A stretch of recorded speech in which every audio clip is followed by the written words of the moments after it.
What's really good? I am MTV Malik. He is Ace Metaphor. This is 224 The Basement. Ace, how are you doing today? How's your mental health? How's your well-being? Man, I had a full-scale panic attack trying to get all this new shit together. Like, I got a new camera. As y'all can see, I'm kicking it at Tifa's seventh heaven right now. You know, I'm trying to get on my green screen. I'm trying to be better for y'all. I'm trying to be better for the people. Let y'all know that I give a fuck. Although I know it looks like I don't give a fuck a lot of the time. No doubt. I definitely appreciate the effort. Just day one, you know, it can only get better from here. But trying. How are you as a person? I need to get this out the way because I really want to focus on me. So I gotta pretend like I give a shit. No, right? Okay. Not pretend, but you know, I just pretty much want to get this out the way. So, how are you? I mean, besides the panic attack, I definitely love the new look and how you're working on it. But how are you as a person? But I mean, good. Outside of that, I'm okay. Yeah, I think that's the most accurate way to put it. Like, that's good to hear. What are you drinking today? Well, I was told that I need to stop being such a savage and use cups and shit. So I'm drinking out of a gift that I got from one of my students. Which, yeah, super fitting. But I'm still drinking Still Reserve out of this shit. So yeah, you can only civilize me so much. I'm not mad at you. I'm keeping it simple myself.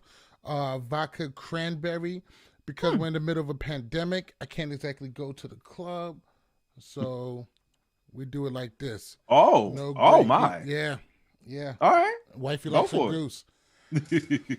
Today has been it's been a very good and a very bad day for me. First off, what's up? Well, you know, I worked 2 all-day shifts in a row. Oh, my. And then I had on a day that should be my day off, I had a meeting at 8 o'clock in the morning. It was one of those meetings that could be an email. But it goes even worse. District manager stops by, brings us bagels from Panera Bread. Mistake 1.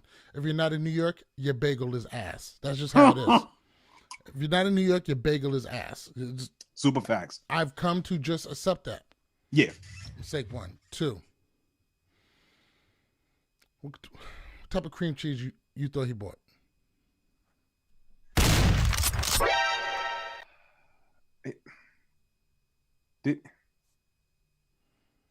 I'm telling you, I could give you a million guesses. You wouldn't even believe it. It got to be the Philly cream cheese. The silver box with the blue Are there other cream cheeses? Like, I don't. Now, yes, there are other cream cheeses. Okay. The other option he had to bring was like sour cream and chives kind of cream cheese, which probably would have been fine. Does he go with that? Yes. Does he go with that? Oh no, what he do? He do like one of them strawberry joints or some wild shit? Even worse. Hold on, because I think I got a picture of it. Oh no. And just so I don't fuck up exactly what it was, let me see. I took this video. Oh no. Just coming from this meeting that most definitely could have been an email. Honey walnut reduced fat cream cheese spread. There we go. Honey walnut reduced fat cream cheese. What is that even? Listen, my district manager is a pretty cool guy. Me and him get along pretty well. And from here on out, it's war between me and him. It's beef. It's on site. You don't bring me a bagel and bring me honey walnut. That's not even a real thing. You might as well bring me honey nut Cheerios on cardboard. I don't know what the fuck y'all trying to do here. And that wasn't it. So I started off my day like shit. Then after that, I was able to go off, take some pictures. Cool. Nothing went the way I thought it was going to, but I think I got a lot of good experience today. I was farming XP for photography today. You got to grind. You got to grind. Get right. Your XP. I didn't really get anything good, but I learned how to change out my lenses a little bit faster and how, if I want to do this, press this, good to go. No. Need to change it to that.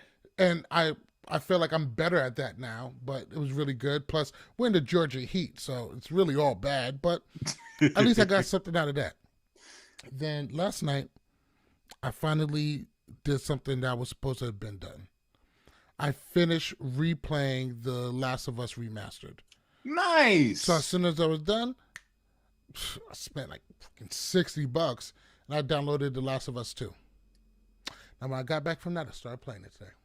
And that's the main thing we need to talk about. Now, mind you, I want to tell you that I don't want any spoilers, but I need to talk about some shit with that game. Oh, I'm good. I'm good on spoilers. I don't do that. That's grounds for ass whooping. Now, I feel like I'm a little bit past the first act.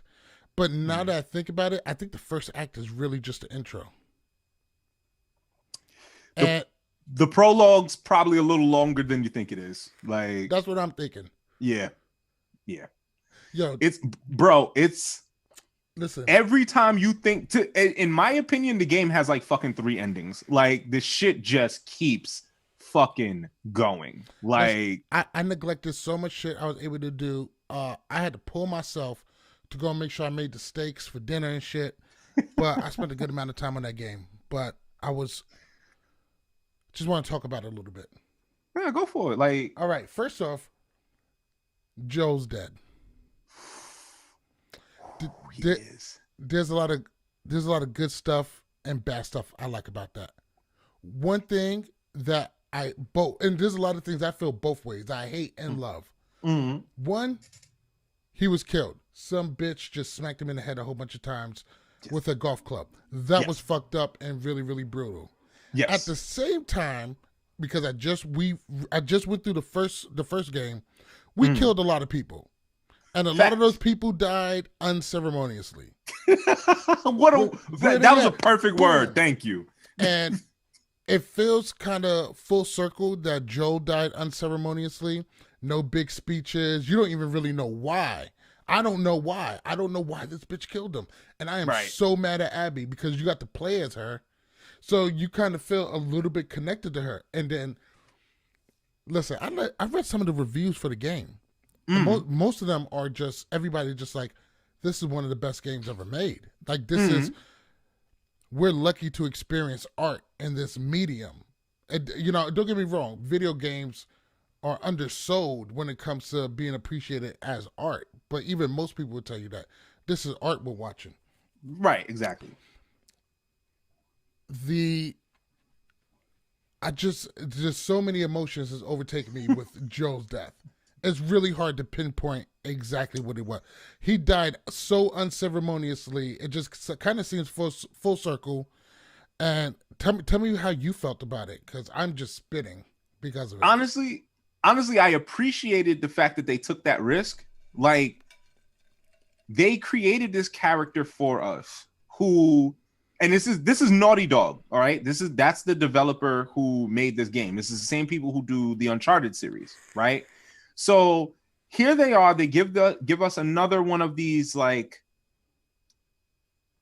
these kind of, I don't know, like Nathan Drake is very, one-liner. He's very, almost a little Peter Parker-ish. It could be a 90s action movie with Nicolas Cage or some shit. Right. But with Joel, they gave us this like really gritty, gruff kind of guy. Yes. Fucking perfect. So this is who they gave us, right? And with the world burning around them, they found a way to make us care about this guy. Is he perfect? No, because the way the first game ended, sketchy decisions were made. So these are facts. I agree with the decision, but would you would you kill the world to save yourself? Exactly. And it's so difficult from a moral standpoint to fuck with him as a character, but you spent so much time with him that you're just like, yo, that's my dude. Whatever he's down to do, I'm riding. And then you get into this new game, especially those of us who, we've been waiting years for this to drop. It's finally here. What's it been? Somewhere between 8 to 10 years, something like that? Right. And then couple hours in. About 2 hours in. Dead Z's. Like and very dead Z's. Like I'm glad that you said unceremoniously, because there's no other way to describe the way he was fucking murdered in front of Ellie's eyes. Like, she is being pinned to the ground as he is getting murdered. And I read the Walking Dead comic books. That could have also ended very gruesomely too. It could have gotten worse. Right. So it seems like this outsider group has some conscience that obviously has some huge gripe. And I'm thinking off the top of my head, somebody that Joe killed in the first game, this is coming back. And what I'm seeing is your actions have consequences, which I love. And I hate that he was killed so unceremoniously, but it doesn't seem like it's undeserved. But one thing I give him a lot of credit for is I am very fucking motivated to go to Seattle and kill as everybody who stands in my way, any which way, shape, or form. For motivation, this was great. I hate to see Joe go the way he did, but let me tell you something. It took 2 hours, and I am fully fucking invested. And I want this more than anything. I have shunned so many other responsibilities. My day is filled up with 10 to 12 activities to motivate my life. And all of them I did 4 of them, and everything else was just like, we need to find the motherfuckers who got Joe. Bro, and I literally, when he got killed, I said out loud, I have not wanted to kill a motherfucker this bad since Sephiroth. Like, that says something. Bruh, like I didn't, and this is I'm glad that you're really putting the picture together, because it's not like Joel didn't deserve it, but I why? Look at it. I just don't know why, and something tells me, and this is the only way the game can be messed up for me, as if it's like something completely unrelated. I think it is going to tie back into something with the first game, as long as the why pays off.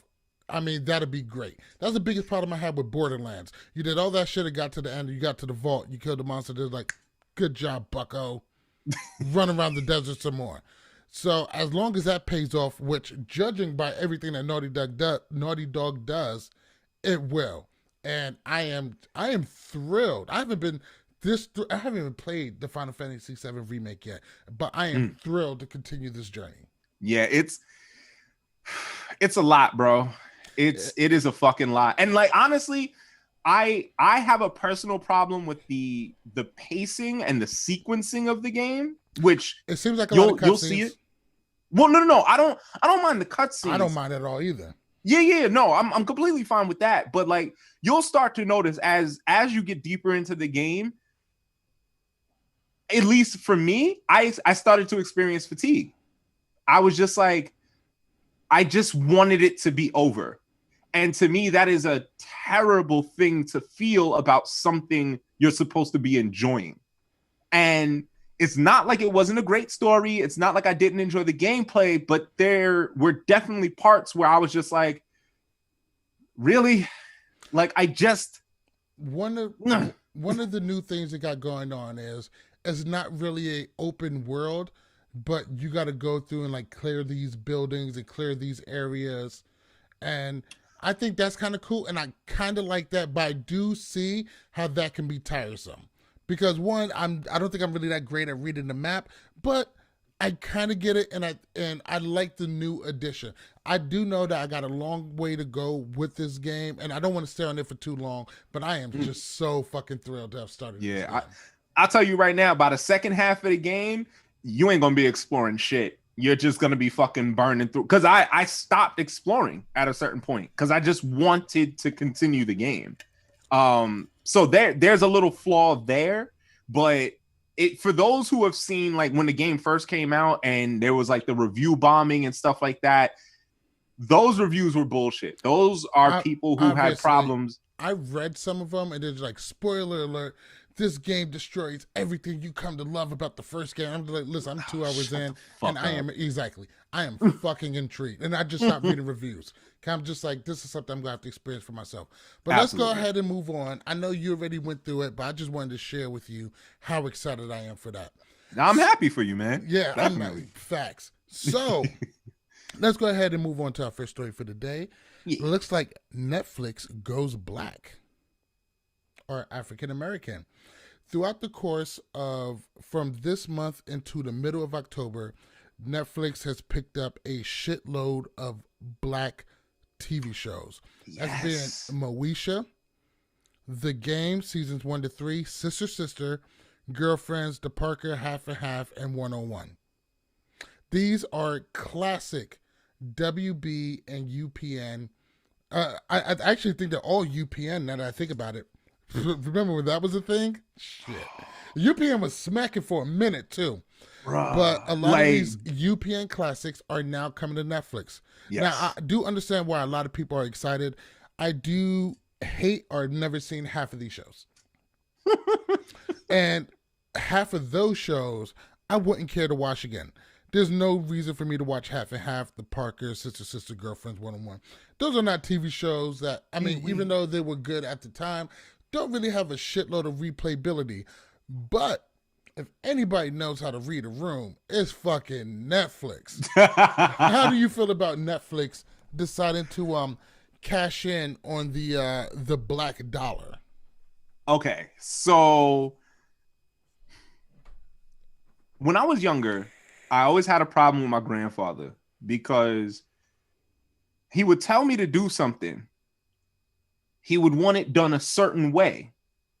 Even though he couldn't do it, he wanted me to do the thing a certain way in a certain time frame. He wanted that control. My problem was always, why do you care as long as it gets done? This is one of those situations, me being a realist, we are talking about a multi-million-dollar company, right? They ain't got to do anything. They don't. They do not have to appease us in this manner. Like, most people will keep their Netflix subscription just because that shit is set to auto pay. Like, they're not going to go through the trouble of canceling it. I have T-Mobile, so they just pay it for me. So the fact that they're doing this, and let me be honest, the fact that I get to watch Girlfriends again, that done. Thank you. Appreciate it. I don't give a fuck why you're giving it to me.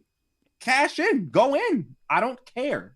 Just give me shit that I want. Is this a monetary move? Yes. It's a giant corporation. Giant corporations don't do moral things. They do money things. And if you think anything different in America, you're a naive fool. Wake the fuck up. Facts. So, I like the move. Yeah. It's for us. Yep. Love it. Their job is to acquire shows or make shows that's going to appeal to an audience. And they say, this group here likes this. Let's give them something that they'll watch. Thanks. And I'm going to watch it. Now, do they deserve some kind of praise or recognition? Nope. Absolutely not. We're paying them. But good looks for thinking about us every once in a while. Now, granted, for me personally, doesn't really do a whole bunch. But do I like the move? Absolutely. Good job, Netflix. You're not woke or doing anything for the black community, but we do appreciate it. Yo, Joe, I see you over there. How you doing today? Welcome to the pod. So, Netflix goes black. They know how to read a room. It's a good move.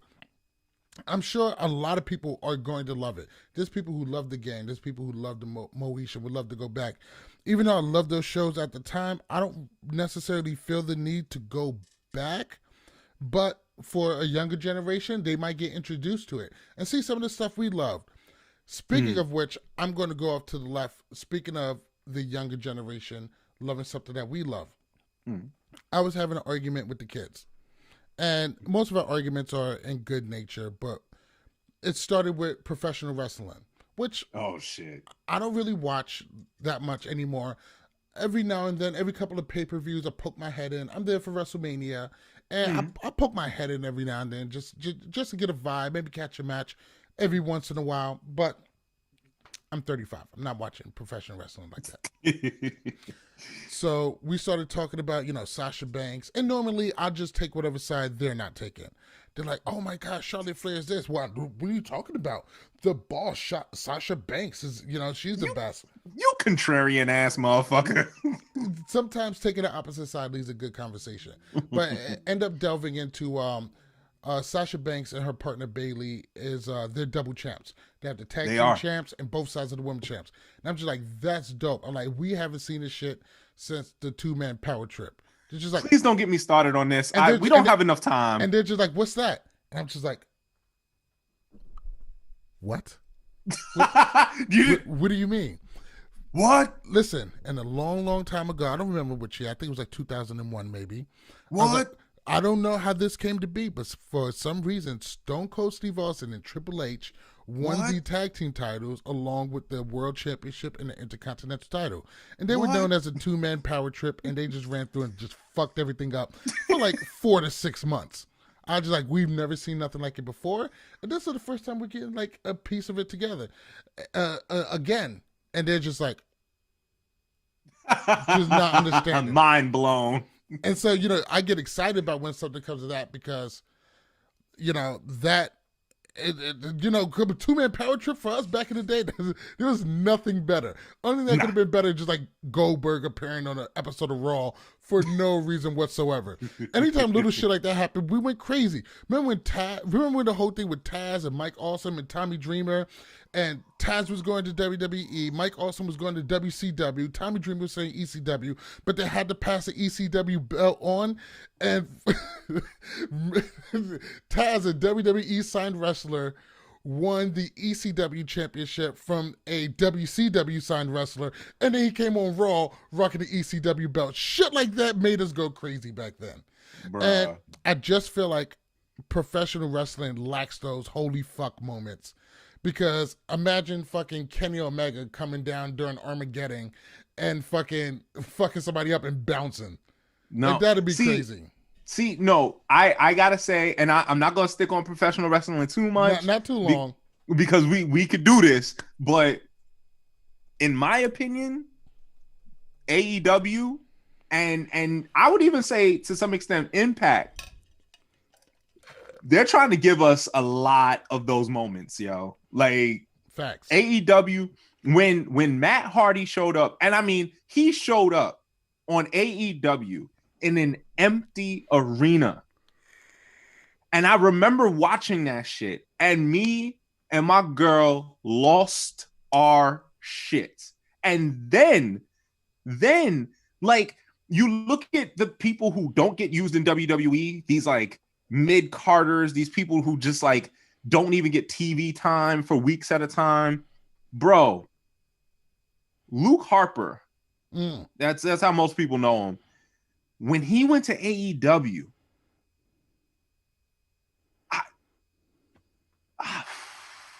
I can feel it in my chest now just talking about it. Like, there are those moments. Those moments are still happening. The thing is, they're not in with WWE. New Japan, with Impact, with Ring of Honor, with AEW, those moments just aren't happening at WWE anymore. And they're going to have a real problem. Once they didn't sign Kenny Omega and the Young Bucks, we knew something was coming up. The word was coming out. They're coming out with their own promotion. They're going to be a problem. But and it was smart for WWE to put up NXT against them. And I'm really excited to see how this plays out. But let's go ahead and move on. I want to go ahead and jump back into the hip-hop world. And go for it. This one is going to be Snoop Dogg. I think he was on the Breakfast Club with Charlamagne.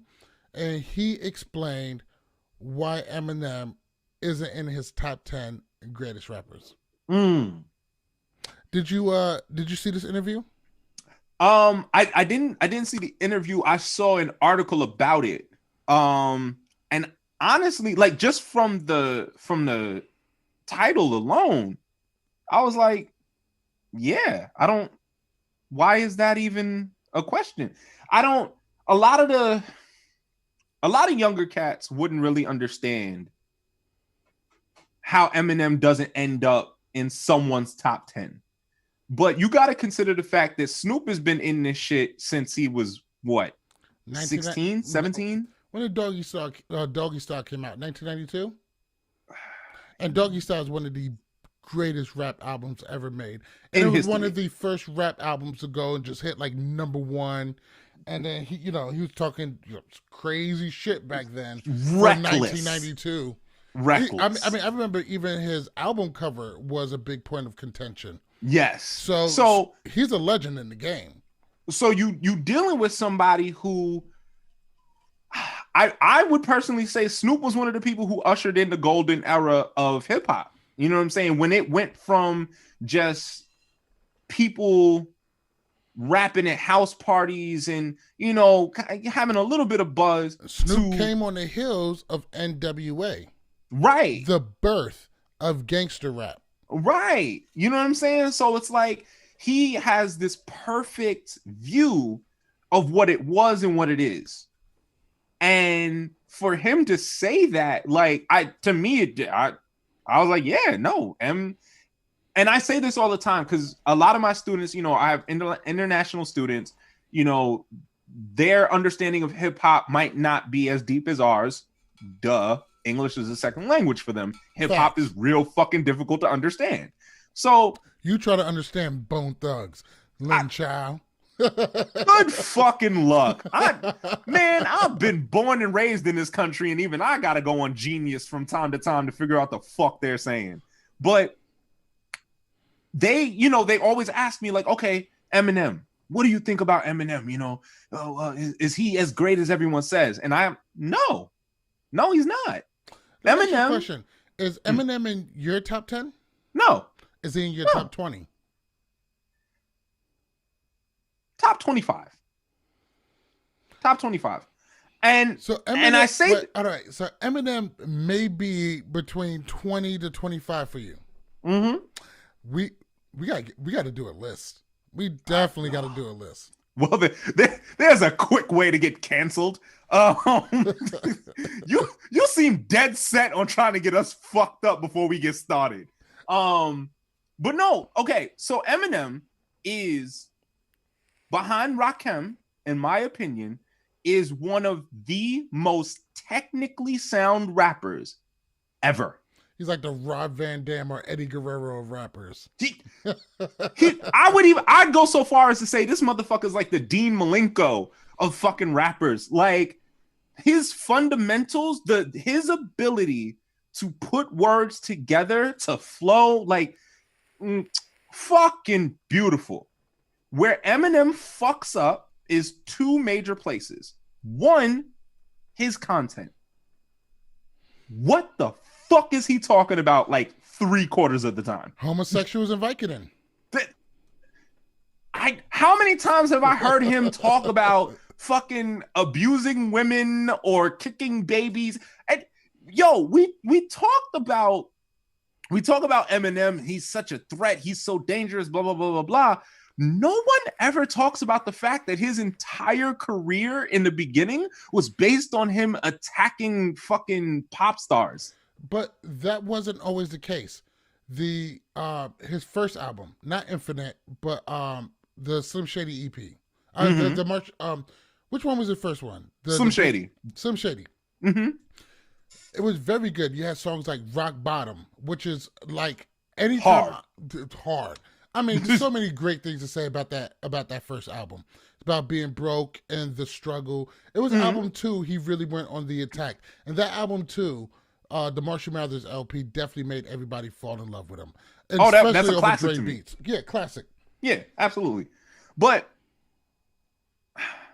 for every stan, for every toy soldiers, for every white America, you have a Rehab album. And it's like, bro, honestly, at this point, and this is why I want Eminem to stop. Because at this point, he's not doing anything but damaging his own legacy. He's not adding anything to it. So you feel like his last couple of albums would have been received pretty lukewarmly, has only watered down his entire catalog and his legacy and standing within the hip hop community. Absolutely, absolutely. Even if you look at The last album was solid as fuck. You got Jordan Lucas, you got Logic on it. I mean, the last album was very, very solid. Any classic songs on it? No, but a very solid effort. That's a problem. That is a problem. You cannot be Eminem and you can't give me one classic. You can't give me one track on a whole album that I'm like, hey, no, but this shit you gotta listen to. You have to be able to do that. You have to be able to do that. And to me, if you can't do that, sure, you could do features, you can all right, drop a little single here and there, but check this out. You got people like Jay Electronica and Griselda, and they put together projects that doesn't have a whole bunch of they don't have a whole bunch of features, they don't have a whole bunch of classics, but have an old school sound. Obviously it is not made for radio like that. Do you think like Eminem could fit in somewhere, in that genre or that stature where he just makes, the music to bop to at the moment? Or do we just expect too much from him because of that? Honestly, Eminem's never been the type. Like, okay, like cats can create a vibe. Cats can talk about more topical things. He's so trapped in his own world. He's so trapped in his own mind. He's so competitive to a fault that he's always so angry. Why is he so angry? How can you be this successful and be this fucking mad? Why is he still mad? Well, MGK definitely touched on that. MGK. And hey, listen, please come at me if you want to. MGK got that dub. I'll give it to MGK too. Yep, I'll give it to MGK because I would play his shit over Killshot any day of the week. Easy. What was M even talking about? Like, what was? It was cool, but it just wasn't enough. Which is, even he admitted like it was good for him, but nah, come on, fuck out of here, man. He MGK punched and he punched hard. He punched hard. You know what MGK was? Buster Douglas knocking the shit out of Mike Tyson. No one was expecting that. Like MGK came out with a diss. I was just like, who the fuck cares? And then I heard it. Like, he did the damn thing. Because you know what? Because MGK came from the same place that I was mentally. I'm a fan. I want nothing but the best for you. And then you shit on me. So I'm going to go extra hard now because you're trying to act like I don't know. I don't even understand the thought process M had when he attacked them. I just fucking hell. Listen, I love M, and I am an M fan. I can't say he's not in my top 10.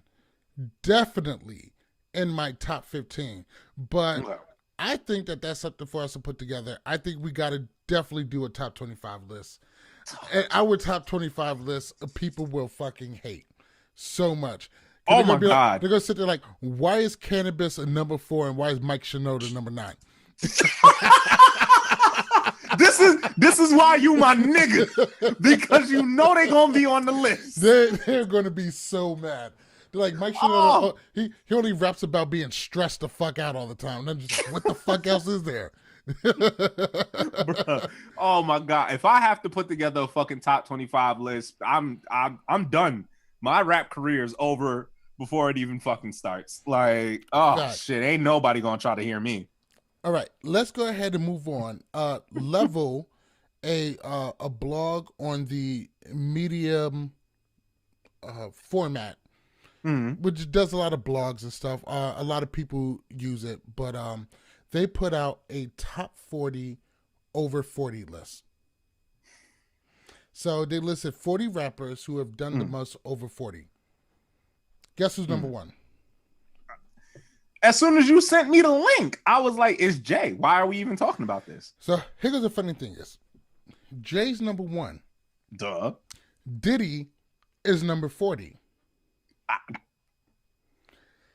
So my only problem with this is I don't fully understand what is the criteria of this list.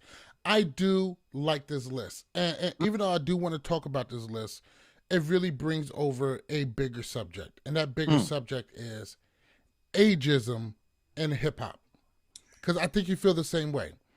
When it comes to rock, you got Ozzy Osbourne, who I love to death, who is going to fucking die any minute now. Yeah, people on stage, yes, probably. You got people like Bon Jovi. You got Pantera, who half their members is already fucking dead. If you're a rocker, you can rock out until you are just about ready to die. I think two rockers die on stage a year. Yes. But in hip hop, once you reach 30, 35, Rick Ross is one of the few who started late. But in hip hop, once you're over a certain age, you're washed. Exactly. Wash the fuck out. There's very few Diddy's. And nobody's really listening to Diddy's music right now, which is why I think he might be at number 40. You got guys like Jay, who has been, not surprising to me, but he has been able to hold on. And you got older guys. Too Shorts, E40 coming out of the Bay Area, Master P. MF Doom. MF Doom, Wu-Tang is still never too far away from the conversation. Right. I love what I believe is the intention behind the list, which is pay attention to some of these guys who are the OGs who's been doing this for a while. They're still doing it. The problem with the list is the criteria is a little bit funny. Is it just by music? Is it by power moves afterwards? Starting your own label, being a smart businessman? You know, people like Jay-Z and Dre and Puff, they're all, Jay's a billionaire. Puff and Dre aren't too far away. Kanye West snuck in there out of nowhere, and I guess he's doing that over T-shirts and presidential runs, but I'm pretty sure that stock is fucking dropping. So the list is really scattered all over the place. I'm just going to break through the top 10 real quick. So at number 1, we got Jay-Z. Number 2, Royce da 5'9". 3, Pusha T. 4, Black Thought. 5, Killer Mike. 6, Ghostface. 7, Eminem. 8, Rick Ross. 9, Styles P. 10, LP from Run the Jewels. Now, like I said, this list is all over the fucking place. So I don't really want to focus on the list. I would like to just take the list as older heads that you should probably listen to. But what I really want to talk about is ageism in hip hop. Why can't you be 40 and be a poppin' ass rapper? What, you can't do a fucking TikTok? See, no, this is what's funny to me is when we first were talking about establishing this podcast, this was definitely in my list of things that I wanted to discuss at some point. And ageism in hip hop? Absolutely. I think you may have mentioned it at some point, but I don't think we really got into it. Exactly. Let's fucking get into it. Now, this has been something, again, I've had to explain to people all over the world asking about hip hop. And hip hop is the biggest genre in music today. Okay. Yes. That's where we're at today. It started in the 1970s, about 1977. This is where we started, right? 1520 Sedgwick Avenue. The people who started hip hop, for the most part, are still alive. We are the one mainstream genre of music that can say that. But we don't give a fuck. How crazy is that? Imagine if R&B legends could go back and, talk to people who established R&B. If rock legends could go back and talk to those who established rock. Like, these people are revered as gods. Jimi Hendrix is a god. That's how people look at him. Who knows who Grandmaster Flash is? Well, I mean, I do. The message. Right. We do. But for the most part, a lot of these people who say that they love hip hop, and don't get me wrong, you do not have to be a historian to love hip hop. I'm not saying that. But I'm saying that we have a very unique opportunity for the point in history that we exist. We have the chance to listen to and consume and know people who created a thing we love. And we don't take advantage of that. And hip hop has always had that problem. We usually divide basically by decades. You know what I'm saying? If you were popping in the 80s, by the 90s, you're probably not gonna make it no more. You know, and I say this as an example. I'm like, yeah, you know about Bone Thugs and Wu-Tang and DMX and XYZ. And when's the last time you heard them? Now, I can hear them. I'm here. I have easier access to things and certain podcasts that I listen to and things like that. It's easier for me to find these things. And you'll see by my musical choice this week what my aesthetic is. Right. But for those outside, out of touch, even in this country, someone in Iowa, someone in Idaho, if the radio doesn't tell them what's good, how do they find it? How do they find the real? So it's like, I appreciate this list because hopefully this will create that rabbit hole effect where you go through the list and you listen to a couple songs from each one. And then you're like, well, shit. Well, what came before them? What are the 50-year-olds? What are the 60-year-olds? Like, who are those people who have music, who still spit? What was their original shit like? And it creates a desire for knowledge that usually escapes hip hop. We just want the new.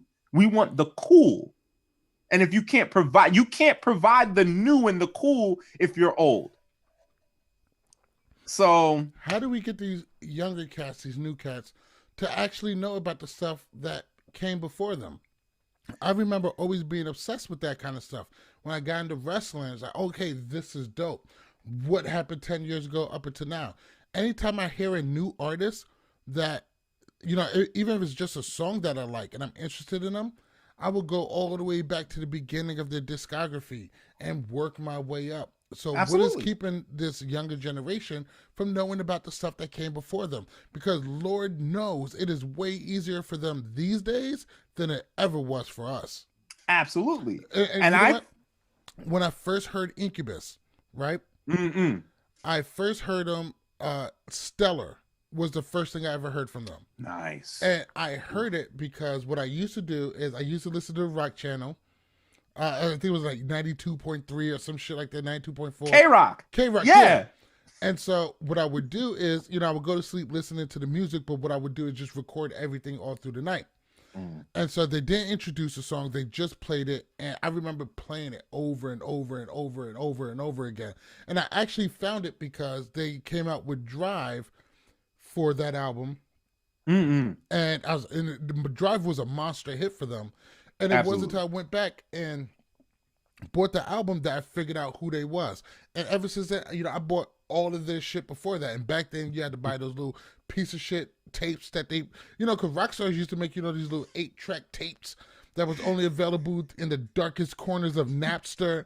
And it was a fucking adventure for us back then. And these days, people have it at their fingertips and couldn't give a fuck less. Honestly, I feel like a lot of that is because of the pushback that they get. The easiest way to convince someone not to do something is to try to force them to do it. And I'm just as guilty of this. I can't put the onus on anyone else. Like, you look at these cats, you look at these younger dudes, these, the rainbow hair, face tattoo dudes, popping the perks that asshole at some point. but on the real, like, we never accepted them. You know what I'm saying? We never gave these kids a chance. All we said was, oh, you don't know nothing about XYZ. You don't, you don't care. You don't. It's like the black people playing spades. Black people never want to teach people how to play spades. They just say, this motherfucker don't know how to play spades, and then make fun of you for it. Where do you learn how to play spades? Where does that happen? Because you know what? I think I just always knew, and then I honed it during lunch during high school. You know how I figured out how to play spades? I just watch motherfuckers. Facts. If you're quiet enough, you get an opportunity to watch. And it's like the difference. I would compare the difference to this. Like growing up, before I got into hip hop, it was all R&B for me. I grew up listening to what my parents listened to: OJ's, Boys to Men, Temptations. That Boys to Men 2 album still does it for me. Oh my God, a fucking. I still know that whole entire album, word for fucking word. Everything except for 50 Candles. I fucking hate that song. And I can't even explain why. But whatever. Go back and listen to it. You might have a newfound appreciation for it. You know, I might. You're right. I'm gonna try that. I'm gonna try that. But anyway, like my parents never forced me to listen to it. They never said like, oh, you don't know nothing about good music. You have to listen to this. They just played it and I liked it. But I feel like somewhere along the line, we got so protective of hip hop that anyone who didn't fit a certain mold, we attack them immediately. And hip hop is music of revolution. It's the voice of the voiceless. So these kids getting attacked by the old heads, of course, they're just going to double down on the bullshit that they're doing. No, they're not going to listen to you. No, they're not going to go back and listen to Biggie and Pac and Eric B and Rakim and KRS-One. Why? You're telling them that all of those people who came before them would hate them if they were around, if they knew you, if they were alive today, they would hate you. Why the fuck would you listen to them? So it's us old heads' fault then. Honestly, I would put the blame about 65-35 us. Like, because what do you expect of children who are taught nothing? How can they know better if we never taught them better? And this is why I really appreciate J. Cole. Like, there was a whole movement against J. Cole. Literally a fuck J. Cole movement. Cats like Lil Pump and YBN Cordae, you know, like they on stage at their concerts screaming, fuck J. Cole. Never met him a day in their life. But he was the most accessible quantification. I'm making shit up now. Of everything they hated. He was the lyrical guy. He was the thoughtful guy. He was the conscious guy who was trying to tell them how they should live. So it's just like, yeah, fuck that guy. And at the same time, it's saying, fuck everyone who thinks like him. Fuck everyone who thinks we're not good enough. And I didn't like it. I don't like their music. That shit doesn't appeal to me, but I understand why they were doing that. But J. Cole, instead of just attacking them, not only did he do the 1985 track on KOD, which is fucking wonderful, right? But he actually had a sit-down interview with Lil Pump, which, in my opinion, was such a crazy... And I know it wasn't J. Cole's intention, or I'd like to say it wasn't J. Cole's intention. But what he did in that interview, in that sit down, was proved his very point. Lil Pump admitted himself, like the fuck J. Cole thing, he was like, I was trolling. Like that had no basis in anything. I just did it because I knew it would. It's like 50 Cent dissing everybody in New York. I know it's gonna fucking get me on, so I did it. Exactly. And it was very tongue-in-cheek when he did it. And I do feel like you are very much onto something. Instead of teaching, we're scolding. Absolutely. So I think the old heads definitely got to do better with that. I always felt like me personally has always been a little bit better with the teaching. I try to just play it. I got a lot of younger children, and I have one daughter who just loves everything trap music, and I hate it so very much. So anytime I got them in the car, I try to play a little bit of my shit. So Right. what I did, I did it sneaky. I built a playlist of a lot of their favorite songs, Travis Scott, Drake, or whatever. And Mm-hmm. then, I throw in 2000 BC by Cannabis, 100 Bars by Cannabis, Mm. Chinese Arithmetic, Eric B. and Rakim. I just throw these Mm. little things in every now and then. So they're bopping, for 3-4 songs. And they're just like, oh, what is this? It hasn't worked, but Lord knows I'm trying. Before we get out of And here. that's all you could do. You just got to try. Exactly.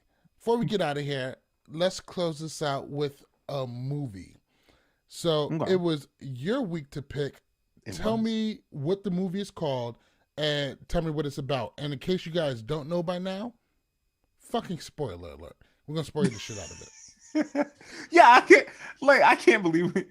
If you're new here, yeah, I guess you don't know. But Jesus, if you've been listening, we fuck up everything we talk about. We're gonna fuck this one up. So yes, it was my week, and you know how Malik shits on me for my decisions in life constantly. I killed it this week. Fuck that. Like, oh, is that what you think? Oh, this was a super win, really? What movie was it? I chose Knives Out. And M. Night Shyamalan couldn't have wrote a fucking better twist. This movie is fantastically written. What is the movie about? Okay, so the first, I'll break it down like this. The first half of the movie is a whodunit. Kind of feels like it's going to go like the route of Clue a little bit. Right. And then the second half of the movie is, oh, fuck, how are you going to get away with it? And then at the end, they hit you with that expectation subversion, and it's just delicious. I think that assessment is a very good one. It's a whodunit where you figure out who done it about 15 minutes into the movie. You don't even figure it out. They literally fucking tell you. Now, don't get me wrong. I always found it really, really easy to shit on your movie choices. It's not even hard. I feel like it does it itself for me. Oh, listen to this fucking guy. He hates me so much, and I don't understand why. Not even. But this is one of the few movie choices, I think this is only the second time this happened, where you picked a movie. I've already seen it. And let me tell you something. I'm actually a little bit embarrassed that I didn't pick this movie. Because I watched it and I didn't even have a good reason for watching it. I think the pandemic was just starting and I was just like, oh, let me download a couple of movies. And I downloaded that one because it was like just came out on Blu-ray. So I downloaded it. And I was not really expecting. I was just like, it was going to be a dumb movie like Clue. It's going to be a whodunit, whatever. And wait, I have to stop you. Did you just say Clue is a dumb movie? Okay, one, I kind of know what Clue's about, but two, I think I seen it in like 1996 or some shit like that.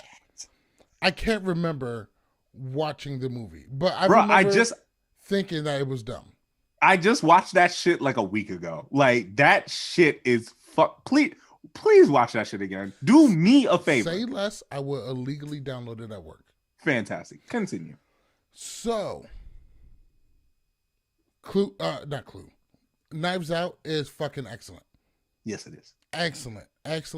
One, dynamic cast. Mind you, I have not watched it since, because we always pick our movie and then we watch it during the week. Haven't even rewatched it because it's really sold in me. Do you remember the name of the girl? Who played the girl who throws up every time? I do not, but got a computer right here. So the main thing I was focusing on is the cast of the movie was fantastic. You got Yes. you got James. First off, you got James Bond, Ripley, and Captain America, and General Zod, all in the movie. I'll say it again: Captain America, Ripley, General Zod, and James Bond, all in one movie. How can it be bad? Oh. And let's not forget, we got my man Lakeith Stanfield. Yes, he has been blowing up. He had that great movie, where he was the Sorry to Bother You, Black Klansman. I'm sorry, he wasn't Black Klansman, but he has been doing just a shitload of projects, and he has been great all the way. Hey, listen, he was the best part of Death Note. Like, and that fucking movie was a dumpster fire. Oh shit! You know what? Don Johnson was in it. Frank Oz. Jesus, this cast is fucking Joseph Gordon-Levitt and Robin. Okay, bananas. So the girl's name is Anna D. Armas. First off, she has leveled up. Not only was she excellent in this movie, she is now dating the best actor of all time in our lives. Who? The greatest actor that has ever blessed us, and probably one of the greatest human beings. God, he's gonna say some shit. You're gonna say one of those Boston fucks, aren't you? Who? Just probably the greatest person in the world. Ben Affleck. If you fucking say Ben Affleck, I'm gonna fucking Ben Affleck. She's now dating Ben Affleck. So not only were you in this an amazing movie, you jumped out of this movie and fucked Ben Affleck right afterwards. You're a winner. You're a winner in life. If she died now, she will automatically go to heaven. Do not pass go. Do not collect $200. St. Peter would just wave her in like a bouncer in front of a nightclub, and she's a hot 21-year-old. Like, do y'all hear the type of no? I want everyone to take note of the type of motherfucker that I'm dealing with right now. Like, this motherfucker is really. I mean, how big is the pedestal? No. Let me rewind. When you go into your closet and you have the gum statue of Ben Affleck, do you blow him?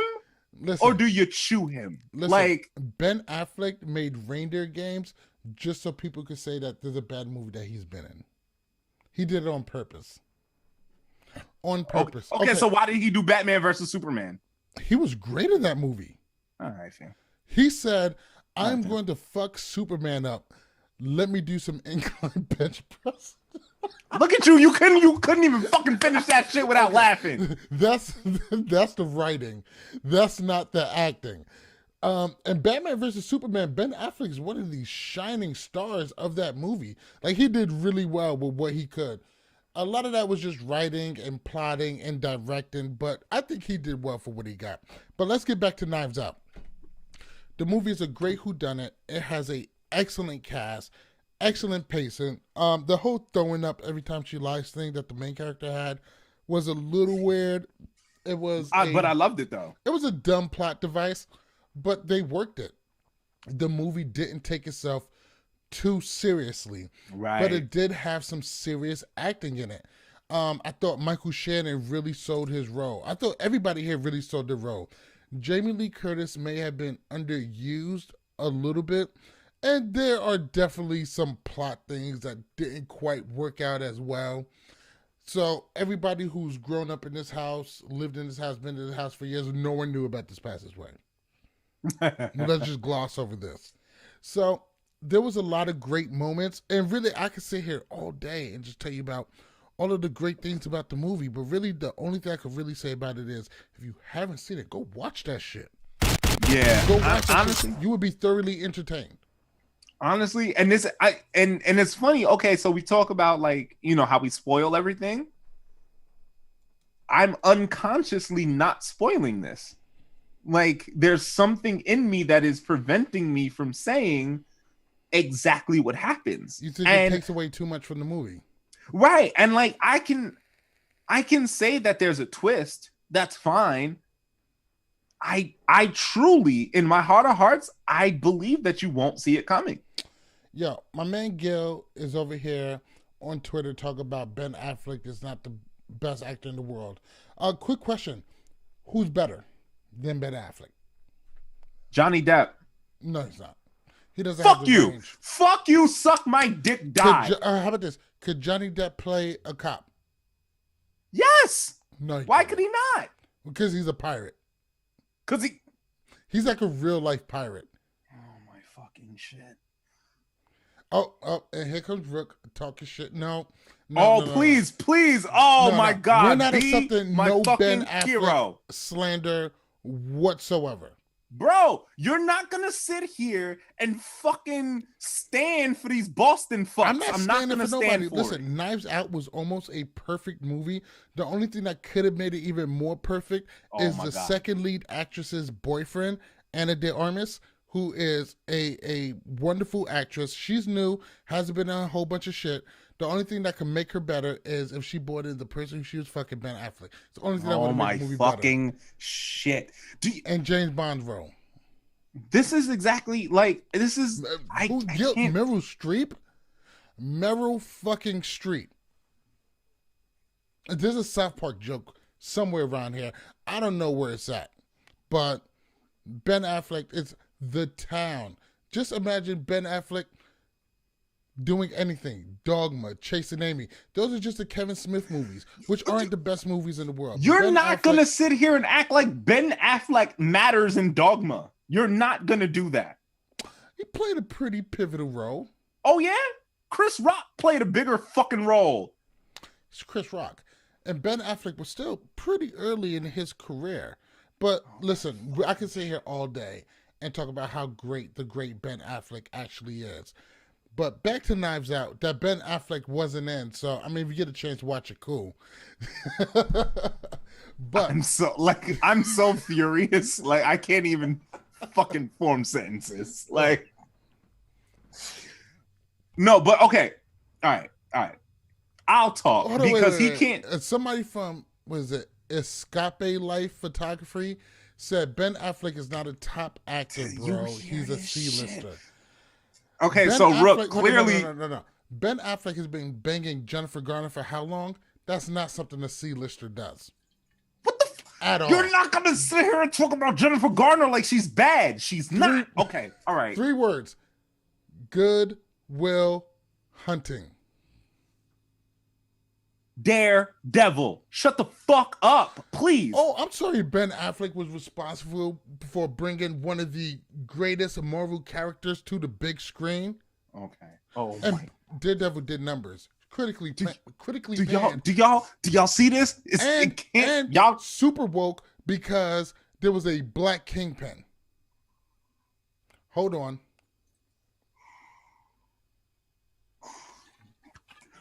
He's really trying to sell me that Daredevil was a good movie. You're really trying to do that. I didn't say it was a good movie.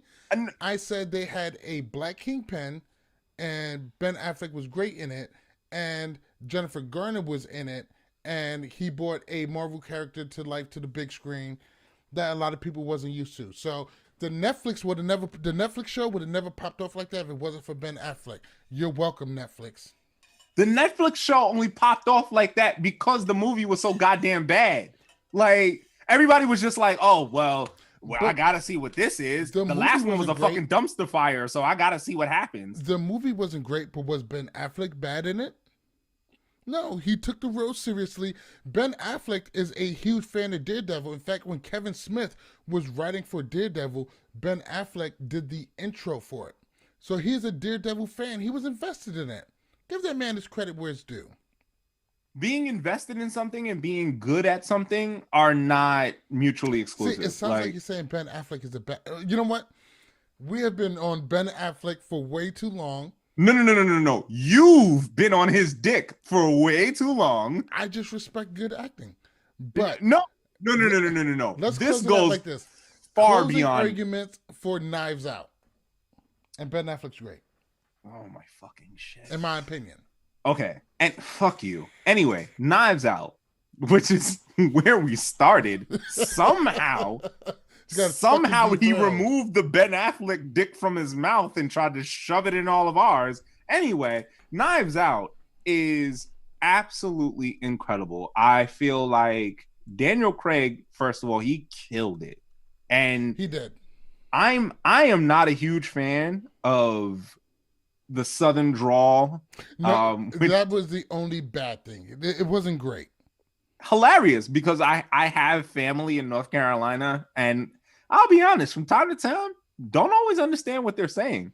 But him pulling that off, just showing that much respect to the character, to just kill it the way that he did, to see the interaction between characters was another thing that just, oh man, it's very understated when you watch them retell stories, when they try to give their version, when they try to give their version of events, and you see the visual differences between what each person says and what actually happens. It's so many levels of this movie are fucking great. Please, if you have the opportunity to, you're hanging out, you ain't got shit to do, no bars are open, where you're gonna go out, what are you gonna do? Watch fucking Knives Out. Do yourself that favor, please. I also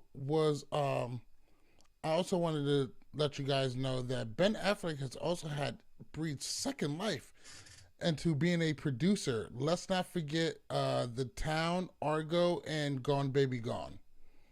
So Argo was his second Academy Award. Just want to put that out there. And Gil, love you to death. Love Don Cheadle to death. You know what Don Cheadle isn't? Ben Affleck. Glad you know that. You're welcome. Wait, hold on. Wait a second. Yeah, no, that's definitely a penis on your lip. Okay. I just wanted to make sure. Oh, whoa, hold on, wait. So Rick said Gone Girl was terrible. No, it wasn't. Gone Girl was an excellent fucking book and a great fucking movie. I didn't even mention Gone Girl. What I was saying was Gone Baby Gone, the one that he directed with his little brother, which was fucking amazing. And Gone Girl was amazing. Amazing. And these are facts. This isn't even a opinion. This is facts. It's somewhere in the Bible. Fact based on what? On the exactly. Bible. Jesus the Bible. Okay, I don't think got he you. calls okay. him Ben Affleck. He calls him something else. But he says, somebody's going to come and save everybody from all the fucked up shit. That fucked up shit. The person who's going to save us. In Ben's name we pray. Amen. Bruh.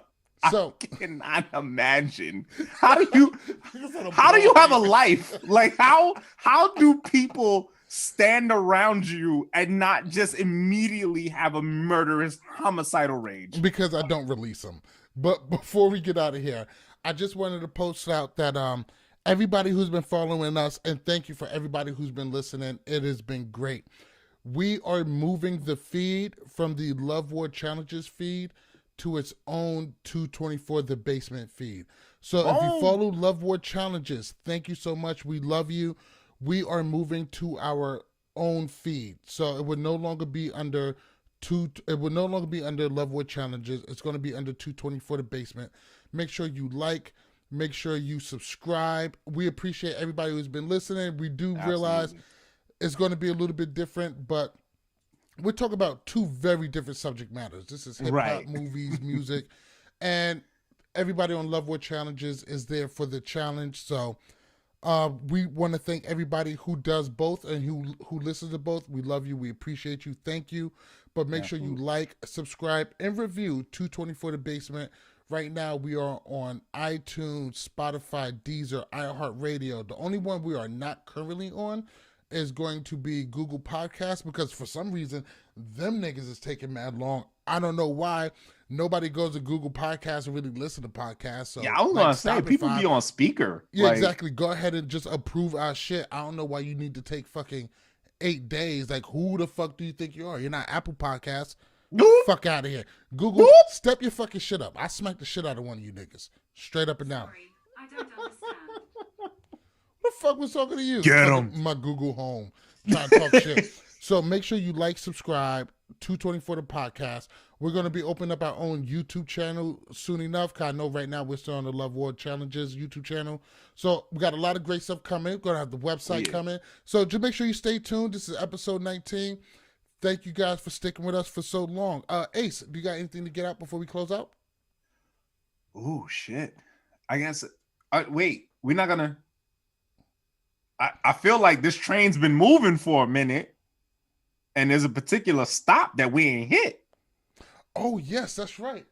Before we get off this track, I'd like to take this to a little place that I like to call Choo Choo Recommendation Station. So, Ace picked the movie, which means it's my week to make sure I get to recommend something to you guys. Yes. And I would like to, I know this is a well for us, a place that we like to go, but there was a show that I used to watch, and it was only available on a channel called Audience. You had to have AT&T Uverse to watch the channel.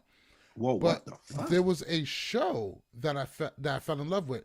Now, the show stars Frank Grillo, also known as Crossbones from the MCU, and Nick Jonas, a fucking Jonas brother. The show is called Kingdom, and Netflix just picked it up and started playing it at the beginning of the month. Now, this show is about a father, and he has two sons. The father is an MMA fighter, and so is his two sons. He has a girlfriend and an ex-wife, and one of his old fighters is just getting out of jail. So this whole thing takes place in the gym. It takes place in a MMA gym. This show is fucking great. I only seen the first 2 episodes. Netflix just picked it up, and it's only 3 seasons long, so it's not super long. But I love this show. Very similar. If you like a show called Animal Kingdom, you might find some similarities in it, even though this one isn't really based around crime. It's just about a family of MMA fighters. The Jonas brother, granted, he's not a great actor, nor does he, but his role isn't really great acting. He plays a very quiet, reserved, closeted person. His brother is super fucking out there, and he does blow out of hookers' asses. The father is just like any other guy with a failed marriage and doesn't know what the fuck he's talking about.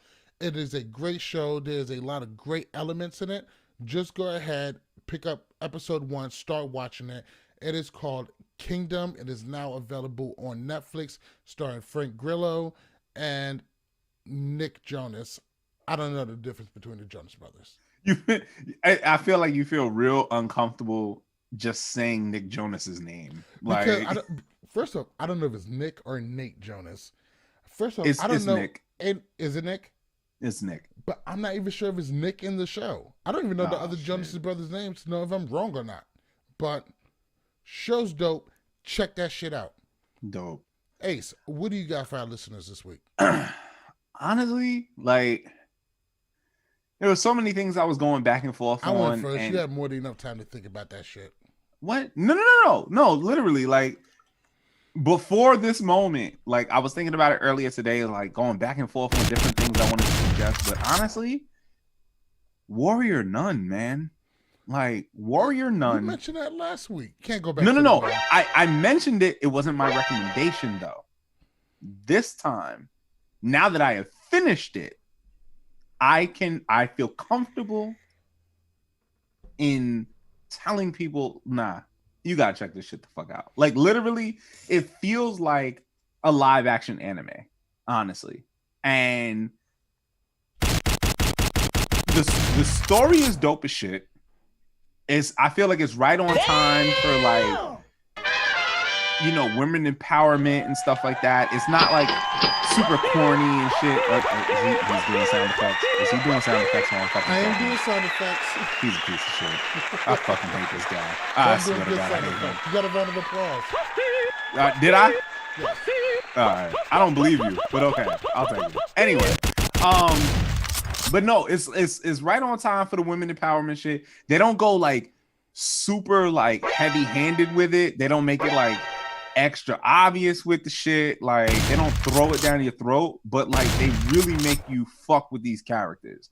And Toya Turner, Fuck is Toya Turner? It sounds like an artist Kanye West will work with. Well, I could probably tell you she wouldn't work with Kanye West. She plays character Sister Mary, aka Shotgun Mary. Was that Whoopi Goldberg's role in Sister Act? Okay, see, no, he's had too much to drink, and he's over here saying stupid shit. You think that? Yeah. See, this is why he's saying stupid. Now watch this. Please, somebody hold on to this. Save this moment in time, because if he watches this show and he sees Shotgun Mary, he gonna come back on here and act like he was a fan from jump. The only way that I would like Shotgun Mary is if she played by Ben Affleck.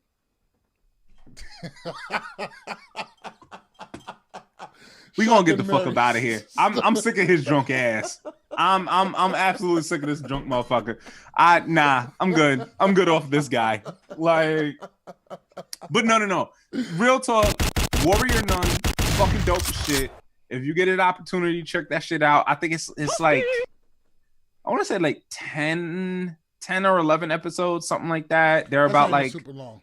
Yeah. It's nothing crazy like that. I will warn you ahead of time. Shit ends on the cliffhanger. So Netflix, don't fucking cancel this shit since you want to be the digital version of Fox. Let this shit rock. It's dope as fuck. You already took the OA and Sense 8 from us, you pieces of shit. No, because You know what? I got 2 episodes into the OA season 2, and I was just like, this is what you get when you drop a second season 4 years after the first season ended, and I just couldn't give a fuck less anymore. No. Okay. You're not going to do this. Okay. I am going to do this because I love the first OA. I used to watch it all the time on my phone when I was on the train to Brooklyn, and it was amazing.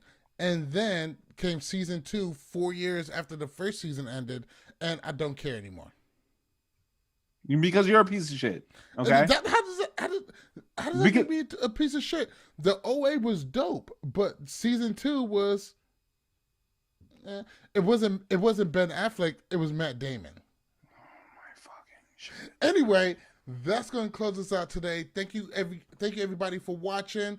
We should have this episode out tomorrow night. Make sure you check us out on Apple Podcasts. Make sure you check us out on Spotify, Deezer, Castbox, iHeartRadio.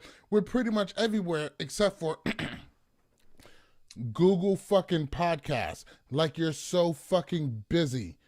Done so we can go ahead and get the YouTube channel and shit up. Like, I don't know what Google Podcasts is waiting on. Like, they have, like, what fucking exclusives do you have? Google Podcasts is really pissing me the fuck off these days.